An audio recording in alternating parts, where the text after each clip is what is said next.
Guys 4.3 ಅಪ್ಡೇಟ್ನಲ್ಲಿ ನೀವು ಮ್ಯಾಚ್ನಲ್ಲಿ enter ಆದ ಕೂಡಲೇ ಲಾಬಿನಲ್ಲಿ ಒಂದಿಷ್ಟು ಪವರ್ ಅನ್ನೋದು ಆ್ಯಡ್ ಆಗ್ತಾವೆ. ಅದನ್ನ ನೀವು ಸೆಲೆಕ್ಟ್ ಮಾಡ್ಕೋಬೋದಾಗಿರುತ್ತೆ. ನಿಮಗೆ ಟೋಟಲ್ ಆಗಿ 5 ಪವರ್ ಅನ್ನೋದು ಆ್ಯಡ್ ಆಕಾವು. ಅದರಲ್ಲಿ ನೀವು ಒಂದನ್ನ ಸೆಲೆಕ್ಟ್ ಮಾಡ್ಕೋಬೇಕಾಗಿರುತ್ತೆ. ಅದರಲ್ಲಿ ನೀವು 5 ಪವರ್ ಯಾವ ರೀತಿ ಇರ್ತಾವ ಅಂತ ಈ ವಿಡಿಯೋದಲ್ಲಿ ತಿಳಿಸ್ಕೊಡ್ತೀನಿ ಅಂತ. ಇದರಲ್ಲಿ ಫಸ್ಟ್ ಪವರ್ ಬಂದ್ಬಿಟ್ಟು ಹೀಲಿಂಗ್ ಸ್ಕಿಲ್ ಅಂತ. ಇದನ್ನ ನೀವು ಏನಾದರೂ ಸೆಲೆಕ್ಟ್ ಮಾಡ್ಕೊಂಡು ಯೂಸ್ ಮಾಡಿದ್ರೆ ನಿಮಗೆ ಹೀಲಿಂಗ್ ನಲ್ಲಿ ಸ್ಪೀಡ್ ಅನ್ನೋದು ಇನ್ಕ್ರೀಸ್ ಆಗುತ್ತೆ.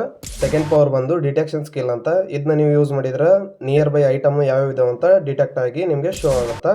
ಥರ್ಡ್ ಪವರ್ ಬಂದು ವೆಹಿಕಲ್ ಸ್ಕಿಲ್ ಅಂತ. ಇದನ್ನ ನೀವು ಯೂಸ್ ಮಾಡಿದ್ರೆ ನೀವು ಬಹಳ ವೆಹಿಕಲ್ ಓಡಿಸಿದ್ರು ಕಮ್ಮಿ ಫ್ಯೂಲ್ ಕನ್ಸ್ಯೂಮ್ ಆಗುತ್ತೆ, ಮತ್ತೆ ವೆಹಿಕಲ್ ಗೆ ಡ್ಯಾಮೇಜ್ ಕೂಡ ಕಮ್ಮಿನೇ ಆಗುತ್ತೆ.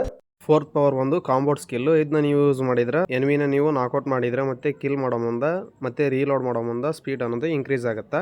ಇನ್ನು ಫಿಫ್ತ್ ಪವರ್ ಒಂದು ರೀಕಾನ್ ಸ್ಕಿಲ್ ಅಂತ. ಇದನ್ನ ನೀವು ಯೂಸ್ ಮಾಡಿದ್ರೆ ನೀವೇನಾದ್ರೂ ಎನಿಮಿಗೆ ಡ್ಯಾಮೇಜ್ ಕೊಟ್ರೆ ಅವನ ಮೇಲೆ ಮಾರ್ಕ್ ಅನ್ನೋದು ಆಟೋಮೆಟಿಕ್ ಆಗಿ ಪಾಯಿಂಟ್ ಆಗುತ್ತೆ. ಅವ ಎಲ್ಲಿ ಹೋದ್ರು ಒಂದು 10 ಸೆಕೆಂಡ್ ಆ ರೇಂಜ್ ನಲ್ಲಿ ನಿಮಗೆ ಪಾಯಿಂಟ್ ಅನ್ನೋದು ಶೋ ಆಗ್ತಾನೆ ಇರುತ್ತೆ.